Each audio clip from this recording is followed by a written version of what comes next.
Hello friends, the health care today में आपका स्वागत है। तो आज हम बात करने वाले हैं एक बार फिर से शीघ्र पतन के बारे में। शीघ्र पतन यानी प्रीमेच्योर इजैकुलेशन। मैंने अपने पिछले वीडियो में इसके बारे में एक्सप्लेन किया था कि शीघ्र पतन क्या होता है, किस वजह से होता है और आप इसे किस किस तरीके से ठीक कर सकते हैं। उसके लिए मैंने आपको एक छोटा सा घरेलू नुस्खा भी बताया था जो काफ़ी लोगों ने इस्तेमाल किया और हमें काफ़ी पॉजिटिव फीडबैक मिले हैं और काफ़ी लोगों के कॉल्स आ रहे हैं, क्वेरी आ रही है कि उन्हें इसी तरह के और घरेलू नुस्खे बताए जाएं ताकि वो इसका फ़ायदा उठा सकें। तो उसी के लिए मैं आज आपको बताने जा रहा हूँ शीघ्र पतन के लिए एक और नुस्खा जो आपको बहुत ज़्यादा हेल्प करेगा इस चीज़ में और आपके शीघ्र पतन को क्योर करने में आपको मदद मिलेगी।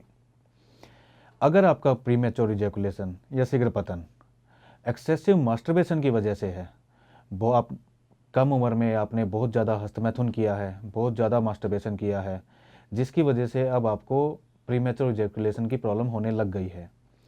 बहुत बार ऐसे केस हमें देखने को मिलते हैं कि उन्होंने इतना ज़्यादा मास्टरबेशन किया है जिसकी वजह से जब वो अपने पार्टनर के पास जाते हैं तो वो बिफोर पेनेट्रेशन वेजाइना में एंटर करने से पहले ही डिस्चार्ज हो जाते हैं। उनकी प्रॉब्लम इतनी सीवियर हो चुकी होती है। या फिर कुछ पेशेंट ऐसे होते हैं कि वो पेनेट्रेशन तो कर पाते हैं लेकिन कुछ ही सेकंड में उनका डिस्चार्ज हो जाता है। इसी को बोलते हैं प्रीमेच्योर इजैकुलेशन।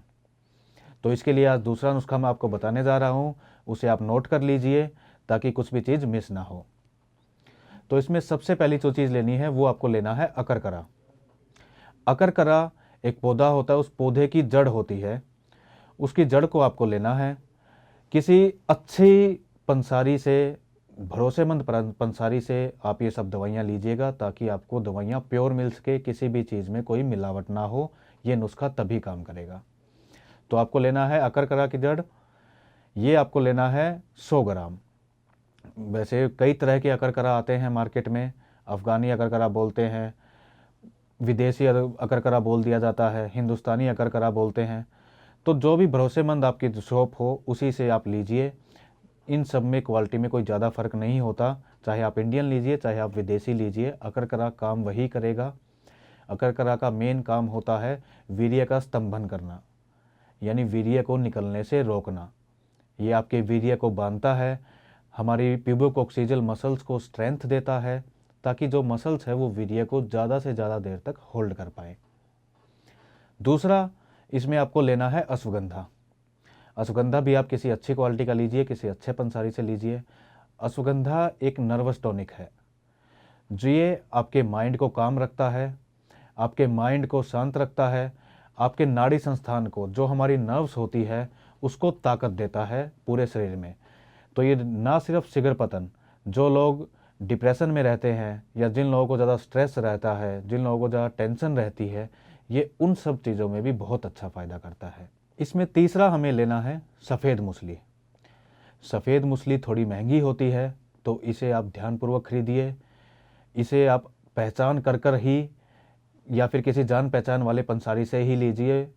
नकली मूसली भी बहुत लोग बेचते हैं, किसी भी चीज़ को जड़ को पकड़ के उसमें वो सफ़ेद कलर ऐड कर देते हैं जिससे लोग समझते हैं कि ये सफ़ेद मूसली है, क्योंकि ये काफ़ी महंगी आती है, 5,000 रुपये तक किलो भी आती है मार्केट में। तो अब तीसरी चीज़ आपको मूसली लेनी है, वो भी असली, किसी जानकार से या किसी अच्छे आयुर्वेद के देख रेख में।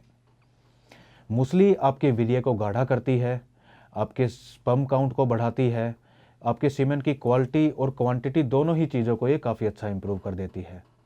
तो आपका सीमेंट जितना गाढ़ा होगा उतना ही ज़्यादा देर होल्ड करने की आपकी भी कैपेसिटी बनेगी और आगे आपके फर्टिलिटी में भी ये इम्प्रूव करता है। इन फ्यूचर जब आप बच्चे की प्लानिंग करते हैं तो आपको स्पर्म काउंट वगैरह की भी कमी की प्रॉब्लम नहीं आती इसकी वजह से। ये आपके स्पर्म काउंट को ही बढ़ाता है। चौथी चीज़ लेनी है आपको कोंच बीज चूर्ण। कोंच जो लेना है आपको, सफ़ेद कोंच बीज लेना है और वो आपको छिलका हटा के लेना है, क्योंकि अगर हम सीधा कोंच के बीज को पीस कर इस्तेमाल करते हैं तो वो शरीर के लिए नुकसानदायक हो सकते हैं। उसे पहले शुद्ध करना पड़ता है। शुद्ध करने के लिए उस कोंच के बीजों को आप रात भर दूध में भिगो के रख सकते हैं, गौमूत्र में भिगो के रख सकते हैं। फिर सुबह उसका छिलका उतार कर और उसे धूप में सुखा लीजिए और उसके बाद उसे इस्तेमाल कीजिए पीस कर।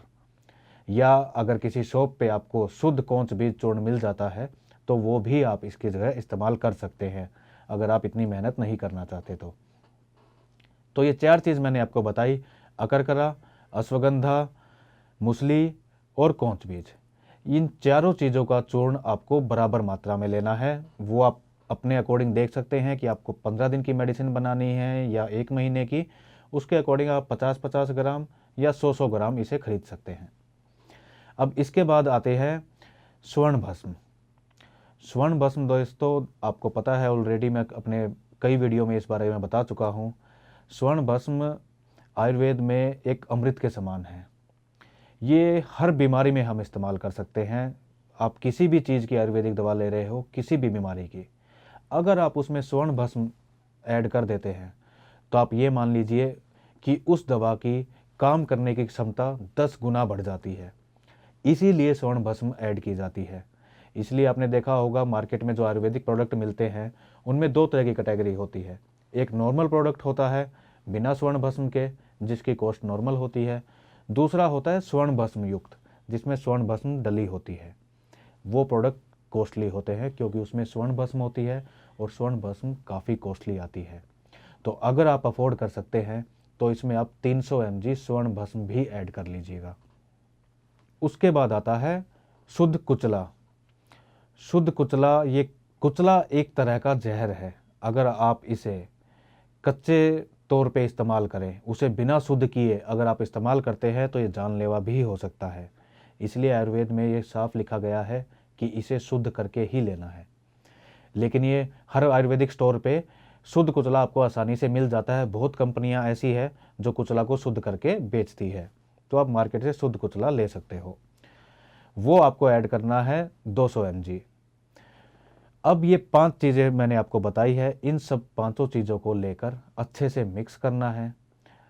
इनके पाउडर को बिल्कुल बारीकी से घुटाई करके इनको मिक्स करके रख लेना है।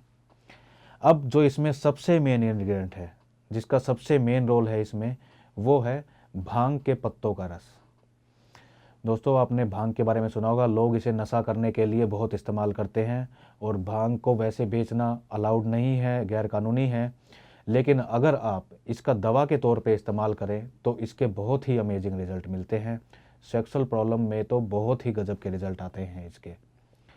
तो अगर आपको मेडिसिन के तौर पे इसे लेना है, आप भांग के पत्ते अगर आपके पास कहीं से अरेंज हो सकते हैं तो आप कुछ भांग के पत्ते लीजिए और आपको भांग के पत्तों का रस निकालना है। उन आप थोड़ा सा पानी डाल के उन पत्तों को कूट सकते हैं, पीस सकते हैं, उसके बाद निचोड़ के उनका रस निकाल सकते हैं। आपको इतना रस उसका निकालना है कि जो भी चूर्ण आपने बनाया है जितनी क्वांटिटी में, वो चूर्ण उस रस में अच्छी तरह से भीग जाए। उसे अच्छे से भिगाने के बाद आपको उसकी घुटाई करनी है। घुटाई करनी है जैसे आप घर पे चटनी बनाते हैं, घुटाई करके आपको आहिस्ता आहिस्ता उसे सुखाना है। जब वो गोली बनने लायक या कैप्सूल बनने लायक हो जाए तब इसकी 500 mg की गोली या फिर मार्केट में खाली कैप्सूल मिलते हैं, 500 mg के खाली कैप्सूल बना के रख सकते हैं। तो ये आपकी शीघ्र पतन की रामबाण दवा बनके तैयार है। अब इसे लेना कैसे है? इसे लेने के लिए आप, अगर आपका प्रीमेच्योर इजैकुलेशन नॉर्मल है, आपको बहुत ज़्यादा प्रॉब्लम नहीं है, आपकी टाइमिंग वैसे ठीक ठाक है, 3, 4, 5 मिनट तक आप कर पाते हो, आपको बस हल्की फुल्की इम्प्रूवमेंट चाहिए, तो 1 कैप्सूल रोज़ रात को गुनगुने दूध के साथ लीजिए। दूध में अगर आप मिश्री डालेंगे तो और भी अच्छा रहेगा और भी अच्छा रिजल्ट आएगा। लेकिन अगर आपकी प्रॉब्लम बहुत ज़्यादा सीवियर है, आप कुछ ही सेकंड्स में डिस्चार्ज हो रहे हैं, तो उसके लिए आप 1-1 कैप्सूल सुबह शाम दोनों टाइम लीजिए। दोनों टाइम गुनगुने दूध के साथ और दूध में मिश्री डाल के लीजिए। तो दोस्तों ये था पूरा नुस्खा शीघ्र पतन के बारे में। बहुत ही गजब का नुस्खा है ये, मैंने हज़ारों पेशेंटों पे इसको आजमाया है और हमें बहुत ही अच्छे रिजल्ट मिले हैं। आप भी इसे तैयार कर सकते हैं घर पे, मैंने सब कुछ आपको बता दिया है। अगर आपको किसी भी तरह की बनाने की कोई भी परेशानी हो तो आप हमसे कॉन्टैक्ट कर सकते हैं। आपके आसपास ये फैसिलिटीज़ अवेलेबल नहीं है, आप हमसे बनवाना चाहते हैं, हमारे पास भी अवेलेबल होता है। जैसे आप कंफर्टेबल हो वैसे आप कर सकते हैं। अगर इस बारे में किसी भी तरह का आपका कोई भी सवाल है तो आप वो हमसे कमेंट बॉक्स में पूछ सकते हैं। आखिरी एक बात जो रह गई वो कि इसके साथ आपको खाने पीने में क्या ध्यान देना है। जब तक दवाइयाँ चलेगी आपको जंक फूड अवॉइड करना है, ज़्यादा तली मसालेदार चीज़ें नहीं लेनी हैं और स्पेशली आपको अचार नहीं खाना और इमली की खटाई नहीं खानी है। बाकी दही, छाछ, नींबू वो आप ले सकते हो, लेकिन अचार और इमली की खटाई नहीं लेनी है। मैदे से बनी चीज़ें नहीं लेनी है। हेल्दी डाइट पे आपको फोकस करना है।